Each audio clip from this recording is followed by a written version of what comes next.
Hello guys, welcome back to my channel earth mom Dehradun. मैं हूं ज्योति और वेलकम है आप सभी का मेरे चैनल पे। Big big big big breaking news.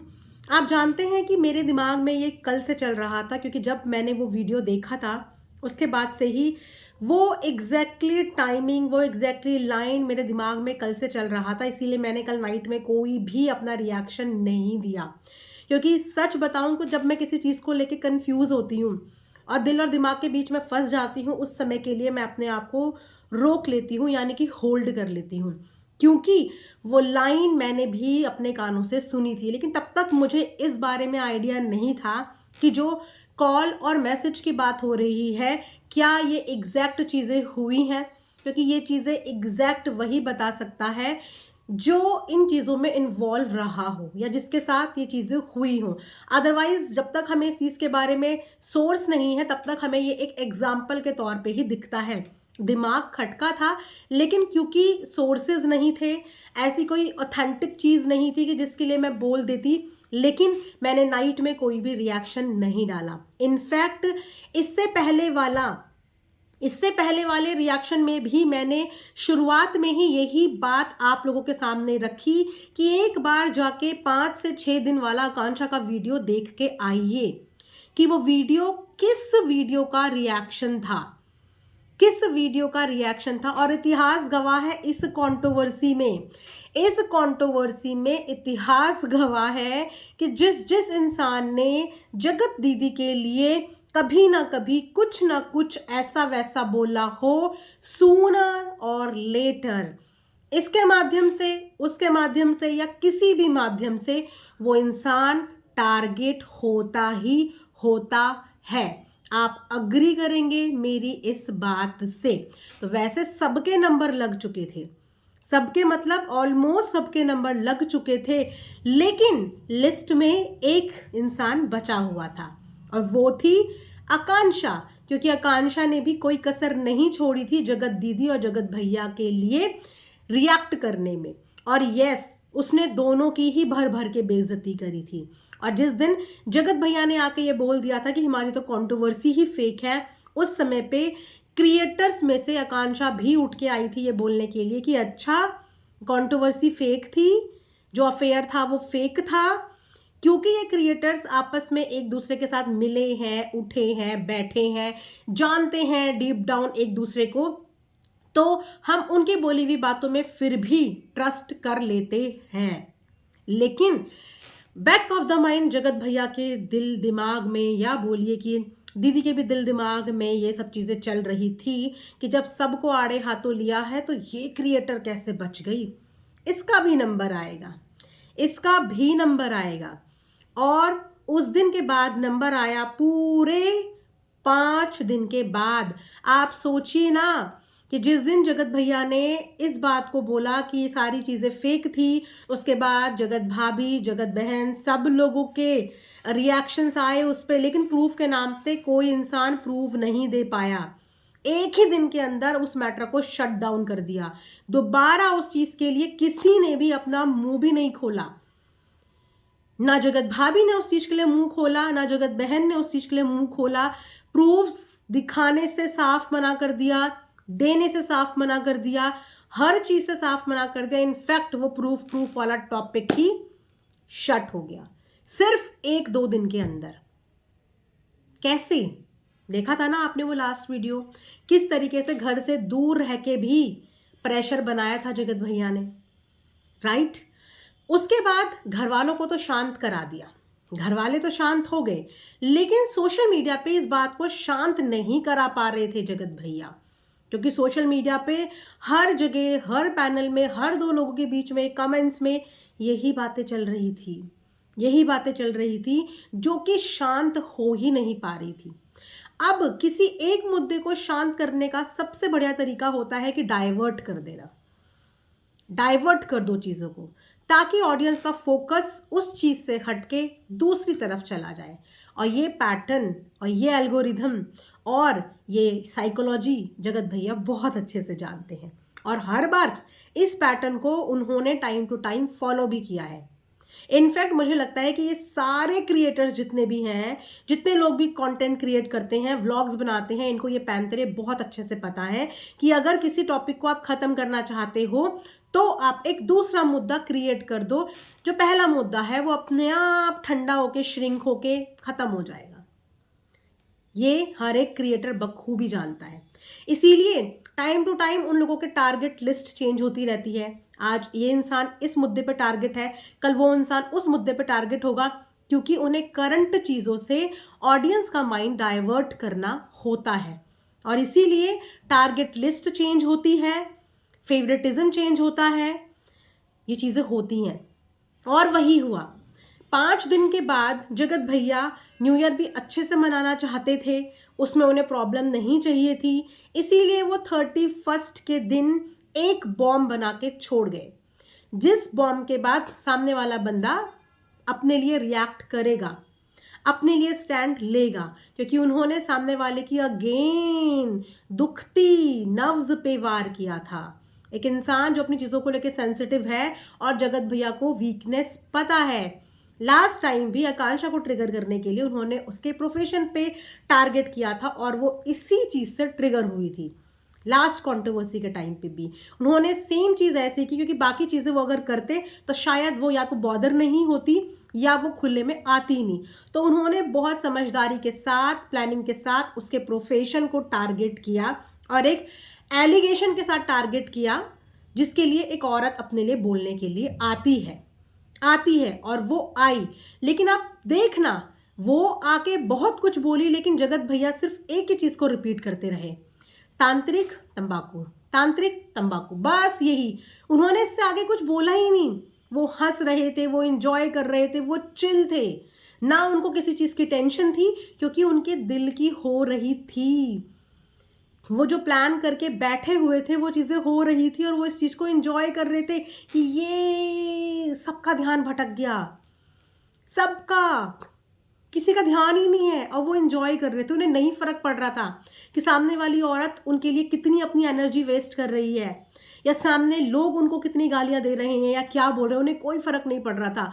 वो अपनी चीज़ को करने में अचीव हो गए, यानी कि उन्होंने जो सोचा था उन्होंने वो कर दिया। लेकिन कहते हैं ना कि जब इंसान ज़्यादा ओवर कॉन्फिडेंट हो जाता है तो वो अपने ही मुंह से कुछ कभी कभी ऐसी बड़ी बड़ी गलतियां कर देता है कि वो अपनी गलतियों में पकड़ा जाता है। जिस प्रूफ को देने से परिवार वालों ने मना कर दिया, जिस टॉपिक को एक दिन के अंदर परिवार वालों ने बंद कर दिया, जिस टॉपिक को सोशल मीडिया से पिछले 3-4 दिनों से बंद करवा दिया गया, फाइनली जगत भैया के मुंह से वो चीज़ें खुद निकल गई। और उस चीज़ पे मोहर और लगा दी आकांक्षा की वीडियो ने, क्योंकि ये बात आकांक्षा ही बता सकती थी और ये बात आकांक्षा को ही पता होगी कि आखिर में वो जो कॉन्टेक्स्ट कल बोला गया, वो जो सेंटेंस बोला गया, उस सेंटेंस को फ्लो में बोला गया गाइज, क्योंकि उसके बाद विद इन सेकेंड अपनी बात को पलट भी दिया गया कि मुझे नहीं पता करती होगी नहीं करती होगी।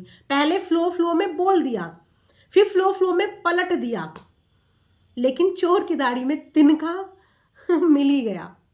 और आकांक्षा ने आज अपनी वीडियो में, बाकी वीडियो मैंने देखी नहीं देखी एक बराबर है और किसी टॉपिक में मुझे इंटरेस्ट नहीं आया, लेकिन जैसे ही वो वाला खुलासा हुआ मैं समझ गई कि जो शायद मैंने कल वो वीडियो, वो पोर्शन देखने के बाद फील किया था, वो बिल्कुल सही निकल गया।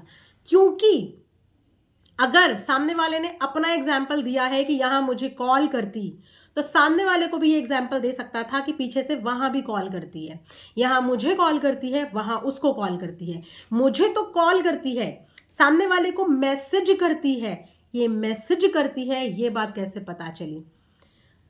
अगर कल की डेट में ये इस बात का ऐसे एग्जाम्पल दें या इसको ऐसे जस्टिफाई करें कि मैं तो एक एग्जाम्पल बता रहा था कि पीछे से सबको करती हैं, तो कॉल के लिए हम सामने वाले को भी कॉल का एग्जाम्पल देते ना, या हम अपने लिए भी तो मैसेज का एग्जाम्पल दे सकते थे और सामने वाले के लिए कॉल का दे सकते थे।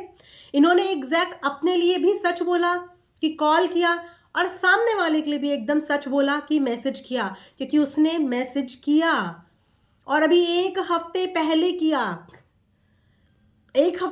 ही मैसेज किया और मैसेज ही किया। तो यहां से धप्पा जगत भैया पकड़े गए कि जगत भैया ने ये रायता क्यों फैलाया। क्यों ये रायता फैलाया? मुद्दे से भटकाने के लिए।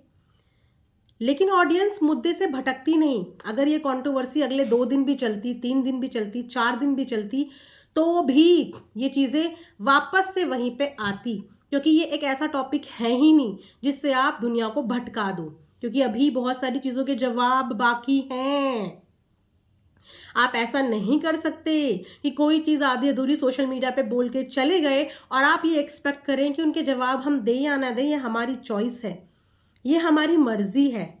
जवाब तो देने पड़ेंगे, जवाब तो देने पड़ेंगे, और रिस्पेक्टेड क्रिएटर्स ही इस बात का जवाब देंगे। जवाब देने से जगत भाभी ने मना करा, जगत बहन ने मना कर दिया, क्योंकि जगत भैया का प्रेशर था। चलिए, समझ में आ गया। लेकिन इस बीच में मेरा एक और क्रिएटर की तरफ ध्यान जा रहा है, और इसीलिए ध्यान जा रहा है क्योंकि इस पूरे मुद्दे को लेके एक ये वाले क्रिएटर भी थे जो काफ़ी कॉन्फिडेंट नज़र आ रहे थे, और क्योंकि हम में से बहुत सारे लोग इनकी रिस्पेक्ट भी करते हैं, सुनते भी हैं, क्योंकि ये बात इन्होंने बकायदा अपनी लाइव में भी बोली थी, और ये बात मेरे पैनल पे भी हुई थी। आज से तकरीबन हो सकता है 6-7 दिन पहले मेरे पैनल पे भी ये बात हुई थी, क्योंकि उस समय पे सबूत वाला मुद्दा बहुत ताज़ा था, बहुत ताज़ा था। और उस वक्त पे भी ऑडियंस सरिता जी और जेठू जी से यही एक्सपेक्ट कर रही थी कि आप लोग हमेशा सच का साथ देते हैं, आप लोग हमेशा सच बोलते हैं, तो अब आप ही हमें इस बात का प्रूफ देंगे, अब आप ही हमारे सामने ये सच लेके आएंगे कि जो मुद्दा उठा था कि they are still in contact, आप उस पर क्या बोलोगे।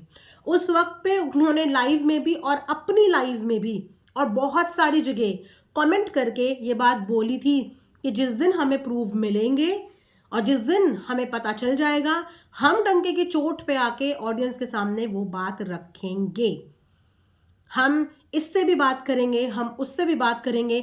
मैंने पर्सनली अपने पैनल पे बोला था कि सुचिता के पास सबूत है, वो बोल रही है, मनीषा के पास सबूत है, वो बोल रही है, आप लोगों को एक बार उनसे बात करनी चाहिए। हो सकता है कि आप लोग खुद भी भ्रम में हो, आप लोग उनसे एक बार बात कीजिए, आप लोग कनेक्ट कीजिए। अभी भी ये सब चीज़ें चल रही हैं तो ये बहुत गंदे लेवल पे चीज़ें जा रही हैं, अभी भी धोखाधड़ी हो रही है।